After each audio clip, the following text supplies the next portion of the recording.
Hello guys, तो आज का जो हमारा क्वेश्चन है इसमें दे रखा है in the arrangement shown in a figure pulleys A and B are massless and frictionless and threads are ideal. Block of mass m1 will remain at a rest if. और यहाँ पे गाइस हमें एक डायग्राम दे रखा है और यहाँ पे हमें 4 ऑप्शन दे रखा है। तो गाइस इस वाले डायग्राम को मैंने यहाँ पे ड्रॉ कर दिया है और मैंने क्या कंसिडर किया है कि जो पुली बी है इस पे जो स्ट्रिंग है उनमें जो टेंशन है वो T1 है और जो पुली ए है उसमें जो टेंशन है स्ट्रिंग में वो है T।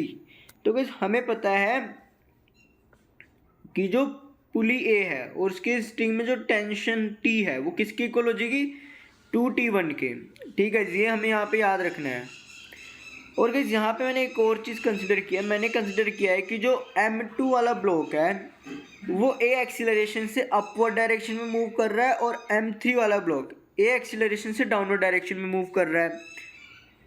तो गाइस इस हिसाब से जो हमारी M2 ब्लॉक होगा उसके लिए जो इक्वेशन होगी वो होगी T1 minus M2G equal to M2A।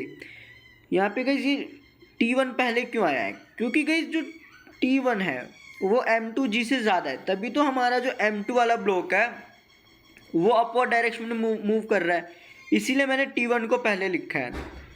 अब गाइस जो हमारा M3 ब्लॉक है उसके लिए जो इक्वेशन होगी वो होगी M3G minus T1 is equal to M3A। ठीक है गाइस, और यहाँ पे M3G मैंने पहले क्यों लिखा है, क्योंकि जो M3G यानी कि जो ग्रेविटेशनल फोर्स है M3 वाले ब्लॉक पे जो ग्रेविटेशनल फोर्स लग रही होगी वो T1 से ज़्यादा होगी, तभी तो M3 वाला ब्लॉक वो डाउनवर्ड डायरेक्शन में मूव करेगा, इसलिए मैंने इस इक्वेशन को ऐसे लिखा है। अब हम क्या करेंगे कि जो ये फर्स्ट और सेकंड इक्वेशन है इसको हम ऐड कर देंगे। तो आप देख सकते हैं मैंने यहाँ पे ऐड कर दिया है और इसको ऐड करके पूरे को सोल्व करके जो हमारा ए आ रहा है वो आएगा M3 minus M2 bracket close into G upon में M2 प्लस M3। अब हम क्या करेंगे कि जो ए है इसको मैं जो फर्स्ट इक्वेशन में ए है ना इसकी जगह पुट कर दूंगा, जो कि आप देख सकते हैं मैंने यहाँ पुट कर दिया है। और गाइस अब इस पूरे को सोल्व करके जो कि आप देख सकते हैं मैंने कर दिया है यहाँ पे, इस पूरे को सोल्व करके जो हमारा T1 आ रहा है वो आ रहा है 2M2 into M3 into G upon में M2 प्लस M3।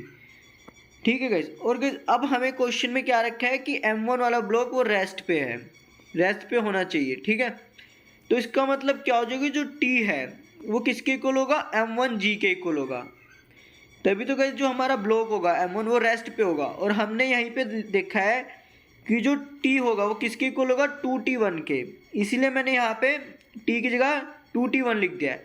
अब जो हमारा T1 था वो कितना आया था, वो ये आया था। तो अब इस पूरे को सॉल्व करके ये इक्वेशन आएगी हमारी 4M2M3G अपॉन में M2 plus M3 is equal to M1G।